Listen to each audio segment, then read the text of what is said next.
నమస్తే, welcome to తెరచాటు రాజకీయం. దివంగత వైఎస్ రాజశేఖర రెడ్డి కుమార్తె ఏపీ సీఎం జగన్ సోదరి వైఎస్ షర్మిల ఎట్టకేలకు కొత్త పార్టీతో అధికారికంగా ప్రజల ముందుకొచ్చారు. పార్టీ లక్ష్యాలను ప్రకటించి విధి విధానాలు ప్రకటించారు. అంతో ఇంతో ఇమేజ్ ఉన్న వారి సారథ్యంలో కొత్త పార్టీ వస్తుందంటే ఆల్రెడీ ఫీల్డ్లో ఉన్న పాత నేతలు పలువురు తెగ ఆసక్తి ప్రదర్శన చేస్తుంటారు. ఆ పార్టీలో చేరి సంస్థాగతంగా మంచి పొజిషన్ కోసం పావులు కదిపేస్తుంటారు. అయితే షర్మిల పార్టీ విషయంలో పేరున్న నేతలు ఆ పార్టీలోకి వచ్చే పరిస్థితి లేదన్న అభిప్రాయం వ్యక్తమవుతుంది. అదే ఆమెకు అసలు శిస్తుల పరీక్షగా మారనుందా?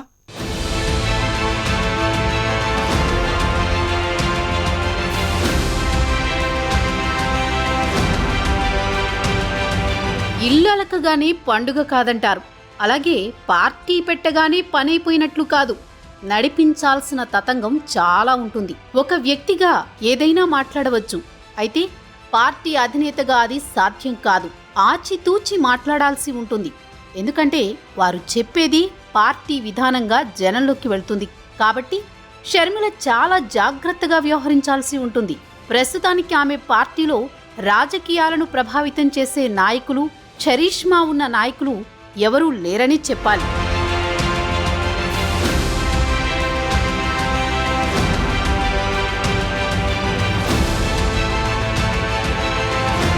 ఆ క్రమంలో ఆమె నాయకులను తయారు చేసుకోవాలి, పార్టీ నిర్మాణం చేయాలి. వచ్చే ఎన్నికల నాటికి పార్టీని బలోపేతం చేయాలి. గతంలో పార్టీ నిర్మాణం లేక చాలా పార్టీలు దెబ్బతిన్నాయి. ఒక కొత్త పార్టీ నిలదొక్కుకోవాలంటే ఇతర పార్టీల నుంచి నాయకులు ఆ పార్టీలోకి రావాలి. ఆనాడు ఎన్టీఆర్ టీడీపీ పెట్టినప్పుడు అప్పటి కాంగ్రెస్ నాయకులంతా టీడీపీలో చేరారు. కొందరు టీడీపీతోనే తమ రాజకీయ జీవితాన్ని ప్రారంభించి నాయకులుగా ఎదిగారు. ఇప్పటికీ అందులోనే కొనసాగుతున్నారు.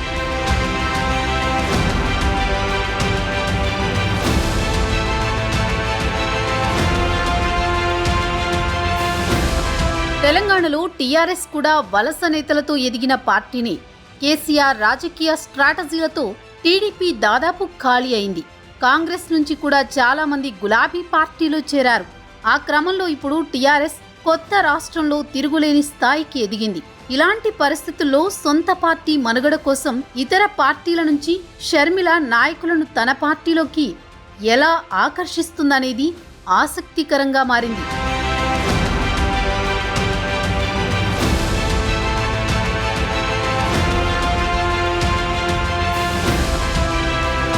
ప్రస్తుతం తెలంగాణలో రాజకీయ పార్టీల మధ్య పోటీ తీవ్రంగా ఉంది. కాంగ్రెస్ మొన్నటి వరకు డల్గా ఉంది. అయితే ఇప్పుడు రేవంత్ రెడ్డి అధ్యక్షుడు కావడంతో పార్టీలో జోష్ పెరిగింది. ప్రధాన పార్టీలైన టీఆర్ఎస్, కాంగ్రెస్, బీజేపీకి పోటీ ఇవ్వడం షర్మిలకు అంత సులభం కాదన్న అభిప్రాయం వ్యక్తమవుతోంది. ఇతర పార్టీల నాయకులు షర్మిల పార్టీలో చేరడం కూడా కష్టమైన పని. షర్మిలకు ఇదో పెద్ద సవాల్ అని చెప్పొచ్చు. ఏపీ సీఎం జగన్ చేతులెత్తేసిన తెలంగాణలో ఆయన సోదరి షర్మిల రాజకీయంగా సత్తా చాటుతానంటున్నారు. అధికార పార్టీని ఢీ కొట్టగలగాలంటే ఆ పార్టీ వైఫల్యాలను సమర్థంగా జనంలో ఫోకస్ చేయగలగాలి.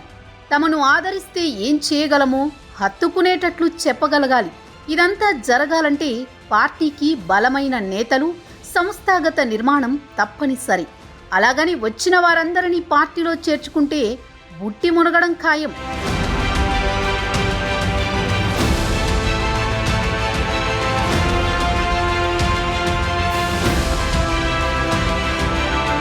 సాధారణంగా కొత్త రాజకీయ పార్టీ వస్తుందంటే పాత నేతలు చాలా మంది కండువాలు మార్చడానికి రెడీ అయిపోతుంటారు. తమ సీనియారిటీకి సరైన న్యాయం జరగలేదని భావించే వారంతా కొత్త పార్టీలో పెత్తనం కోసం ఎదురు చూస్తుంటారు. ఆ క్రమంలో షర్మిల తెలంగాణలో పార్టీ పెడుతున్నానని ప్రకటించిన వెంటనే వలసలుంటాయని అనుకున్నారు. అప్పట్లో వైఎస్తో కలిసి పనిచేసిన వారు, ఆయన అభిమానులంతా షర్మిల గూటికి చేరతారని భావించారు. అయితే షర్మిల పార్టీ జెండా, అజెండా ప్రకటించినా అది జరగలేదు.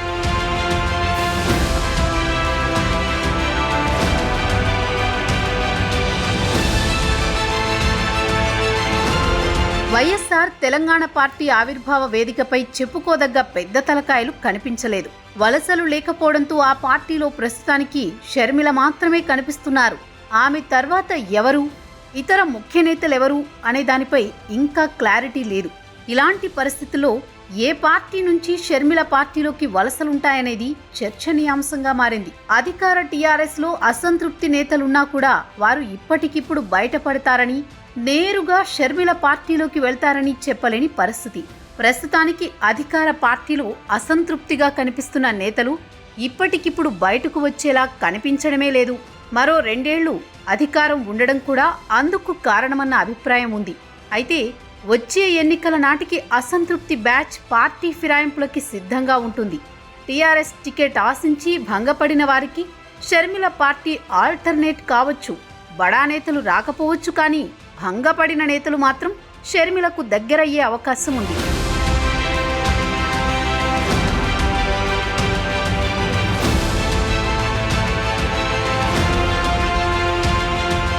ఇక కాంగ్రెస్ విషయానికి వస్తే ఇప్పటికే ఎంపీ కోమటిరెడ్డి వెంకటరెడ్డి లాంటి నేతలు షర్మిల పార్టీకి ఆశీస్సులు అందించారు, కానీ కాంగ్రెస్లోనే కొనసాగుతున్నారు. అయితే రేవంత్ రెడ్డి ఎఫెక్ట్ ఆ పార్టీపై గట్టిగా పడింది. టైం చూసి దెబ్బ కొట్టాలని కాంగ్రెస్లో చాలా మంది సీనియర్లు ఎదురు చూస్తున్నారంట. వైఎస్ హయాంలో మంత్రులుగా పనిచేసిన పలువురు, ఆయన అభిమానులు కొంతమంది సరిగ్గా ఎన్నికల టైంకు కాంగ్రెస్కు హ్యాండ్ ఇచ్చే అవకాశం ఉందన్న టాక్ వినిపిస్తోంది. అలాంటి వాళ్లకు షర్మిల పార్టీ ప్రత్యామ్నాయమయ్యే పరిస్థితి కనిపిస్తోంది.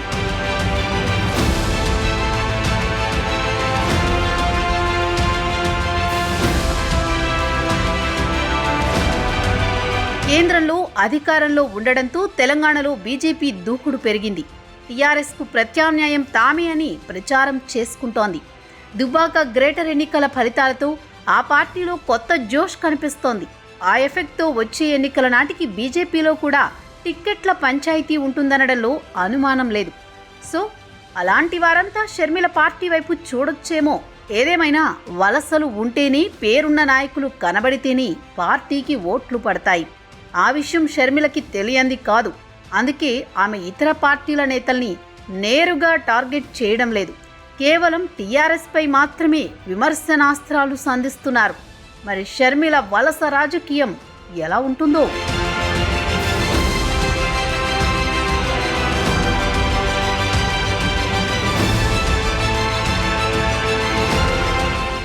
అప్పుడు తమ్ముడు, ఇప్పుడు అన్న, ఇద్దరే. తమా పరా అన్న భేదం లేదు. అవసరం ఉన్నా లేకపోయినా ఎవరినైనా టార్గెట్ చేసి పారేస్తారు. వారి దూకుడు చాలా కాలంగా మరింత పెరుగుతూ వస్తుంది. వారు పార్టీ మారడానికి గ్రౌండ్ ప్రిపేర్ చేసుకుంటున్నారన్న ప్రచారం జోరుగా సాగింది. ఆ టాపిక్ వచ్చినప్పుడల్లా అలాంటిదేమీ లేదని ఆ సోదరులు ఖండించడం షరమామూలైపోయింది. అయితే వారు పార్టీ భేదం లేకుండా ఎవరెవరినో కలుస్తూనే ఉంటారు. ఆయా సందర్భాల్లో కొత్త కాంట్రవర్సీలకు తెరలేపుతుంటారు. ఇప్పుడు తాజాగా వారిలో అగ్రజుడు అలాంటి వివాదానికి కారణమయ్యారు. అసలు ఇంతకీ ఆయన మనసులో ఏముంది?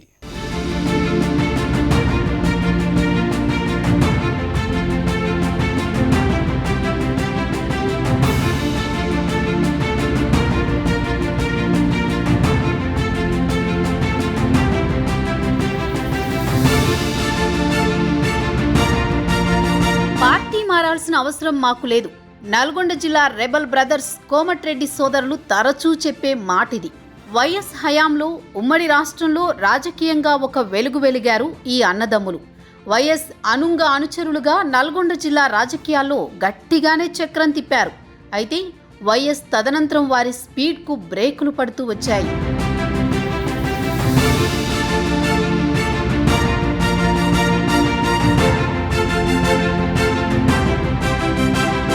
నల్గొండ జిల్లాలో తిరుగులేని నేతలుగా ఉన్న కోమటిరెడ్డి వెంకటరెడ్డి, కోమటిరెడ్డి రాజగోపాల్ రెడ్డిలకు రాజకీయ గురువు వైఎస్ మరణంతో పొలిటికల్గా ఎదురుదెబ్బలు తప్పలేదు. క్రమంగా సొంత జిల్లా కాంగ్రెస్లోనూ వారి గుత్తాధిపత్యానికి తెరపడింది. ఆ ఎఫెక్ట్తో వారు సొంత పార్టీపైన, నేతలపైన విమర్శలు గుప్పించడం పరిపాటిగా మారింది.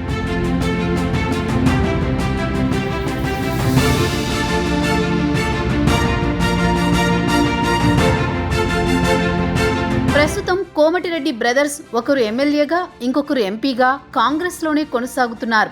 అయితే దూకుడు కారణంగా వారు పక్కచూపులు చూస్తున్నారన్న ప్రచారం ఎప్పుడో మొదలైంది. కానీ ఎప్పటికప్పుడు ఆ ఇద్దరూ దాన్ని ఖండిస్తూనే వస్తున్నారు. తాజాగా కేంద్ర మంత్రి కిషన్ రెడ్డిని కలిశారు కోమటిరెడ్డి వెంకటరెడ్డి. కేబినెట్ మంత్రిగా ప్రమోషన్ పొందిన కిషన్ రెడ్డిని అభినందించడానికి మాత్రమే ఆయన్ని కలిశానని, ఆ సందర్భంగా అభివృద్ధికి సంబంధించి మాత్రమే మాట్లాడానని కోమటిరెడ్డి చెప్పుకొచ్చారు. పనిలో పనిగా పీసీసీ పదవి పెద్ద పోస్ట్ ఏమీ కాదని సెలవిచ్చారు.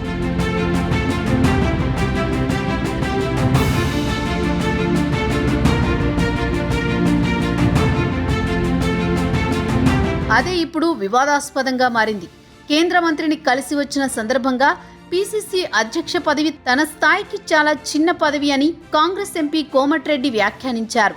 పార్టీ మారాల్సిన అవసరం తనకు లేదని, కాంగ్రెస్లోనే కొనసాగుతానని మరోసారి స్పష్టం చేశారు. అభివృద్ధే తన లక్ష్యమని, మర్రి చెన్నారెడ్డి, వైఎస్ రాజశేఖర్ రెడ్డి మాస్ లీడర్లని, తమ అభ్యర్థులను గెలిపించుకోగలిగారని చెప్పారు.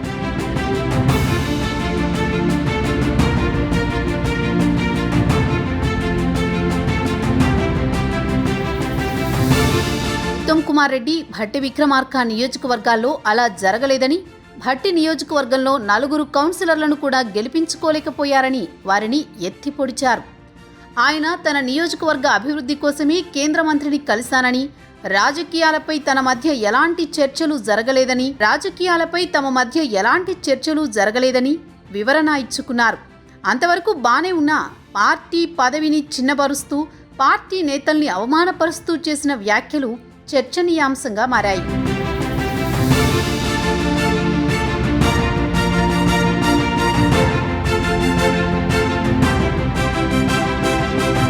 టీపీసీసీ అధ్యక్షుడిగా రేవంత్ రెడ్డి నియమితుడైన వెంటనే వివాదాస్పద వ్యాఖ్యలు చేసి ఆ తర్వాత సైలెంట్ అయిన కోమటిరెడ్డి వెంకటరెడ్డి తాజాగా మరోసారి తేనెతుట్టను కదిపారు. పీసీసీ పదవి తనకు చిన్నదని, ఎవరి నియోజకవర్గంలో వారు గెలిపించుకుంటే అదే ఎక్కువని చేసిన వ్యాఖ్యలు ఆ పదవికి, పార్టీ ఇమేజ్కి నష్టం కలిగించేలా ఉన్నాయని కాంగ్రెస్ వర్గాలు భగ్గుమంటున్నాయి.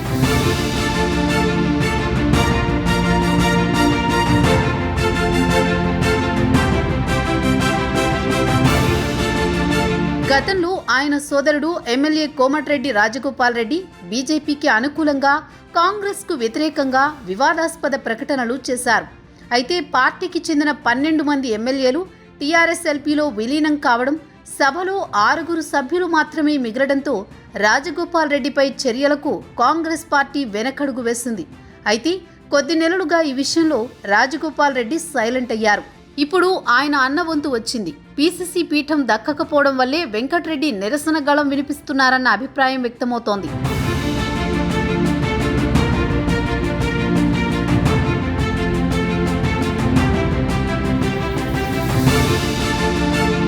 రాష్ట్రంలో పలువురు బలమైన కాంగ్రెస్ నేతలతో సంప్రదింపులు జరుపుతున్న బీజేపీ అధిష్టానం కోమటిరెడ్డి సోదరులపైన కొంతకాలంగా దృష్టి సారించినట్లు చెబుతున్నారు.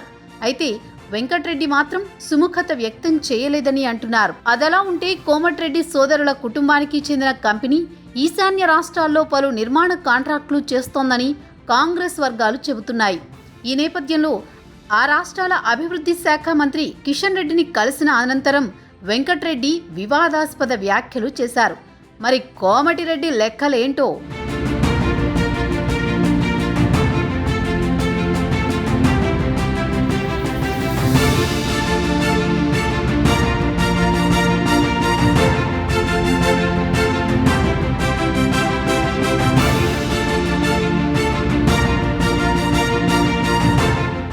కర్నూలు జిల్లాలో ఎంతో పేరున్న భూమా ఫ్యామిలీ పొలిటికల్ ఇమేజ్ రోజురోజుకు మసకబారుతుందా? ముఖ్యంగా భూమా నాగిరెడ్డి, శోభా దంపతుల వారసురాలిగా రాజకీయాల్లోకి వచ్చిన అఖిలప్రియ రాజకీయ భవిష్యత్తు అటూ ఇటూ కాకుండా తయారైందా? భర్త పెత్తనం, సొంత తప్పిదాలే అఖిల పతనానికి కారణమవుతున్నాయా? ఆ క్రమంలో మాజీ మంత్రిని టీడీపీ నుంచి బయటకు పంపడానికి గౌన్ ప్రిపేర్ అవుతుందా? చకచకా చోటు చేసుకుంటున్న పరిణామాలతో తెర వెనుక ఏదో రాజకీయం జరుగుతుందన్న అనుమానాలు వ్యక్తమవుతున్నాయి తెలుగు తమ్ముళ్లలో.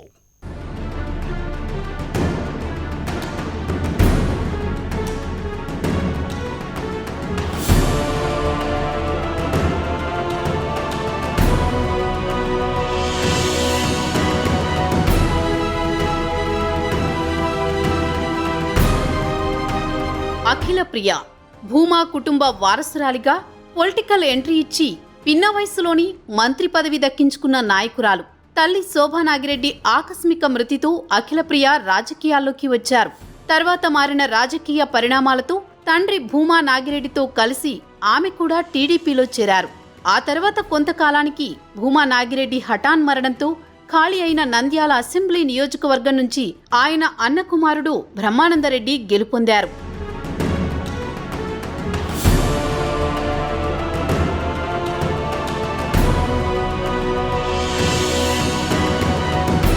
అలాగే అఖిలప్రియకు పిన్న వయసులోని మంత్రి పదవి దక్కింది.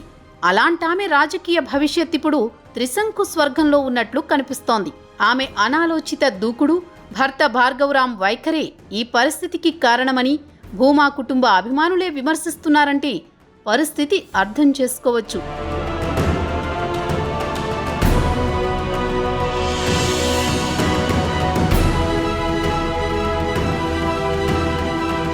ఆమె జీవితంలోకి భార్గవరాం ప్రవేశించిన తర్వాత చాలా మంది సన్నిహితులు దూరమయ్యారనే అభిప్రాయాలు వ్యక్తమవుతున్నాయి. తమ్ముడు జగద్విఖ్యాత్ రెడ్డి తప్ప మరే రక్త సంబంధికులు వెన్నంటి లేకపోవడం వెనుక అఖిలప్రియ స్వయంకృతాపరాధం ఉందని భూమా సన్నిహితులు చెబుతున్నారు.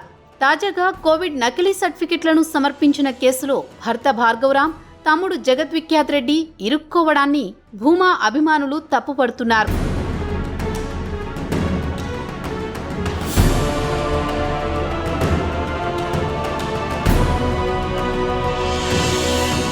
చిన్నవో పెద్దవో తప్పుల మీద తప్పులు చేస్తూ కేసుల ఊబిలో ఇరుక్కుంటూ తమకు తాముగా రాజకీయ పతనాన్ని కోరి తెచ్చుకుంటున్నారని భూమా అభిమానులు ఆవేదన వ్యక్తం చేస్తున్నారు. కొంతకాలం క్రితం హైదరాబాద్లో ఓ భూమి విషయమై కిడ్నాప్కు పాల్పడడం, అందులో అఖిలప్రియ అరెస్టు కావడం ఆమె ఇమేజ్ను ఎంతో డ్యామేజ్ చేసిందనే చెప్పాలి.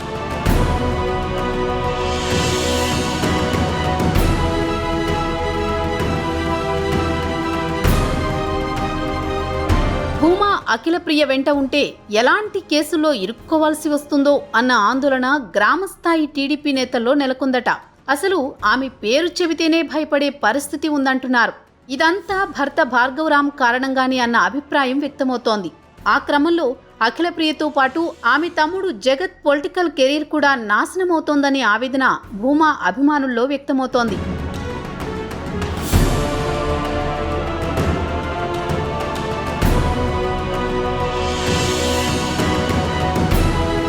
కోవిడ్ నకిలీ సర్టిఫికెట్ కేసులో ప్రస్తుతం అఖిలప్రియ భర్త, తమ్ముడు పరారీలో ఉన్న విషయాన్ని భూమా అభిమానులు గుర్తు చేస్తున్నారు. ఓ పెద్ద రాజకీయ కుటుంబ సభ్యులు చేయాల్సిన పనులేనా ఇవి అని ప్రశ్నిస్తున్నారు. ఆ పరిణామాలతో సహజంగానే అఖిలప్రియ ప్రజల్లో చులకన అయిపోతున్నారని తెగ ఈదైపోతున్నారు.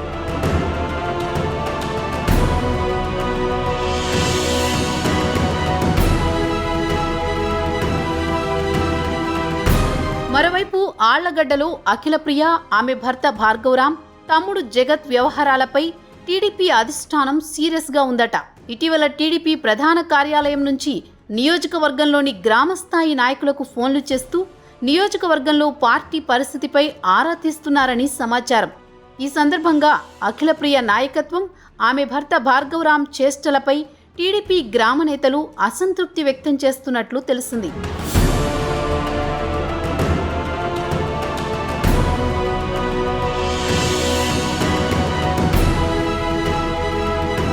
ఇలాంటి పరిస్థితుల్లో టీడీపీ నుంచి మాజీ మంత్రి అఖిలప్రియను బయటకు పంపడానికి గ్రౌండ్ ప్రిపేర్ చేస్తున్నారన్న అనుమానాలు వ్యక్తమవుతున్నాయి. ఈ సందర్భంగా పార్టీలో అఖిలప్రియకు ఎదురవుతున్న అవమానాలను భూమా అభిమానులు గుర్తు చేస్తున్నారు. చివరికి ప్రెస్ మీట్ పెట్టుకోవడానికి కూడా కర్నూలులో పార్టీ కార్యాలయంలో అనుమతించకపోవడాన్ని భూమా అనుచరులు, టీడీపీ శ్రేణులు ప్రస్తావిస్తుండడం గమనార్హం. టీడీపీ కార్యాలయంలో ప్రెస్ మీట్ పెట్టుకునేందుకు జిల్లా నాయకత్వం అంగీకరించలేదంట.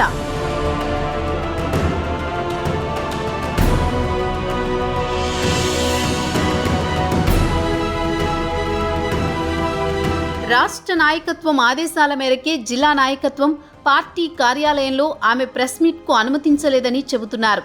మరోవైపు సందట్లో సడేమియా అన్నట్లు అదే కుటుంబానికి చెందిన భూమా బ్రహ్మానందరెడ్డిని ఆళ్లగడ్డ ఇన్ఛార్జిగా నియమించే ఆలోచనలో టీడీపీ అధిష్టానం ఉన్నట్లు పుకార్లు మొదలు పెట్టేశారు.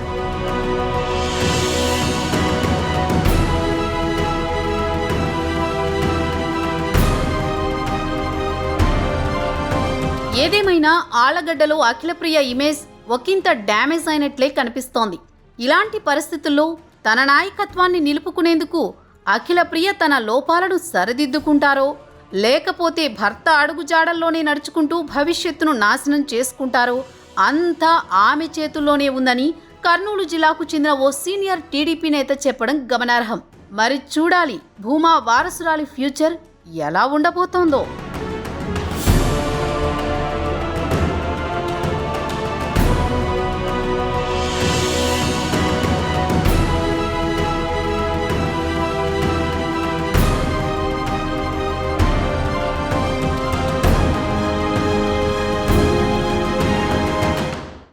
ఉమ్మడి ఏపీ రెండుగా మారింది. రెండు చోట్ల మేము ఉంటామని చెప్పిన వైసీపీ తెలంగాణలో దుకాణం బంద్ చేసేసింది. ఏపీకి మాత్రమే పరిమితమైంది. అదే టైంలో జగనన్న వదిలిన బాణాన్ని అని చెప్పుకున్న వైఎస్ షర్మిల మాత్రం తెలంగాణలో కొత్త పార్టీని ఏర్పాటు చేశారు. పార్టీ పేరే కాదు, జెండా అజెండా అన్ని కాస్త అటు ఇటుగా same to same.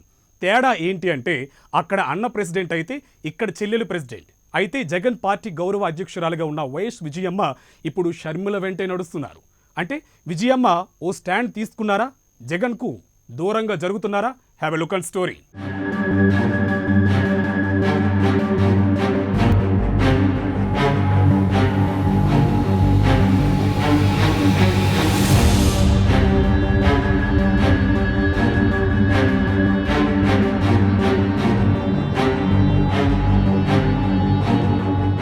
YS Vijayamma ఈ పేరుకు పెద్దగా పరిచయం అక్కర్లేదు. వైఎస్ రాజశేఖర్ రెడ్డి సతీమణి అయినప్పటికీ తనయుడు జగన్ కోసం రోడ్డెక్కిన ఆమె తర్వాత రాజకీయంగానూ ప్రత్యక్ష ఎన్నికల్లో పోటీ చేశారు.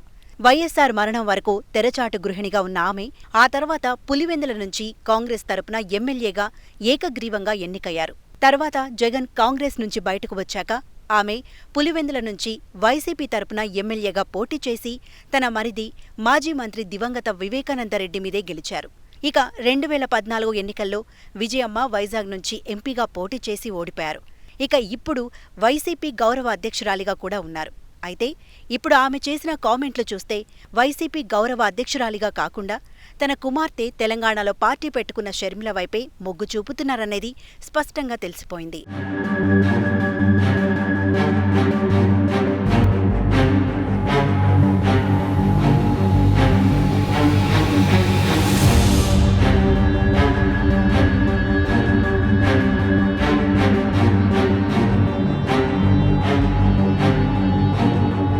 ఇక వైఎస్ జయంతి సందర్భంగా వైఎస్సార్ టీపీ జెండాను ఆవిష్కరించారు షర్మిల. ఈ సందర్భంగా విజయమ్మ చేసిన కామెంట్లు రాజకీయ వర్గాల్లోనూ ముఖ్యంగా వైసీపీ వర్గాల్లోనూ తీవ్ర చర్చకు దారితీశాయి. వైఎస్సార్ తెలంగాణ పార్టీ ఆవిర్భావంతో వైఎస్ పాలనకు పునాదులు పడుతున్నాయన్న విజయమ్మ షర్మిలను సింహం లాంటి నాయకురాలిగా పోల్చారు. సింహానికి ఏ జెండర్ కూడా అడ్డు రాదన్నారు. నాయకురాలిగా తెలంగాణ గడ్డే షర్మిలమ్మ పుట్టినిల్లని తెలిపారు. జగన్మోహన్ రెడ్డి పాదయాత్ర చేయాలని కోరితే జగనన్న బాణంగా చెబుతూ 3200 కిలోమీటర్ల పాదయాత్ర పూర్తి చేసిందని తెలిపారు.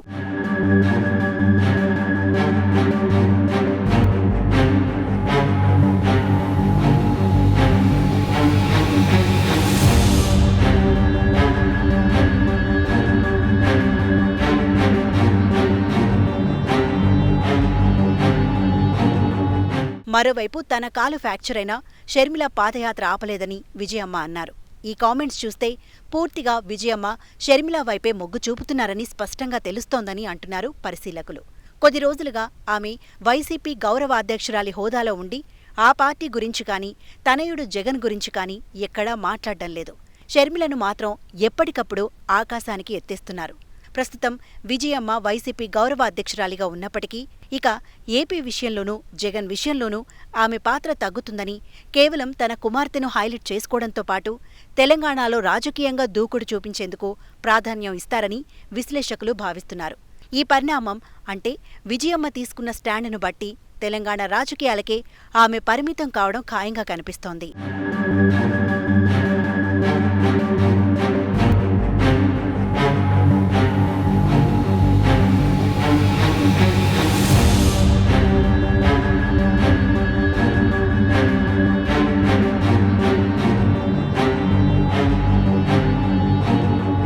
ఇక దీనిమీద వైసీపీలో వినిపిస్తున్న మాట ఏంటి అంటే విజయమ్మను గౌరవ అధ్యక్షురాలిగా అలాగే ఇప్పటికైతే ఉంచుతారు కానీ ఆ పేరుని ఇక మీదట పెద్దగా వాడరు.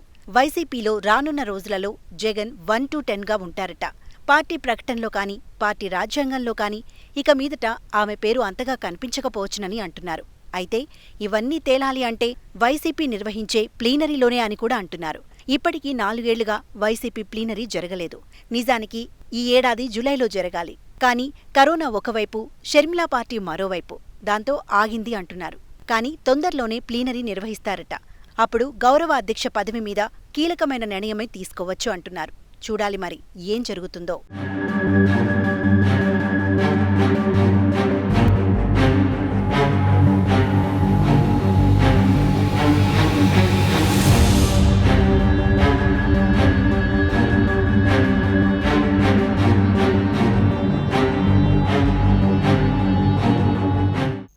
ఇది వాటి తెరచాటు రాజకీయ విశేషాలు.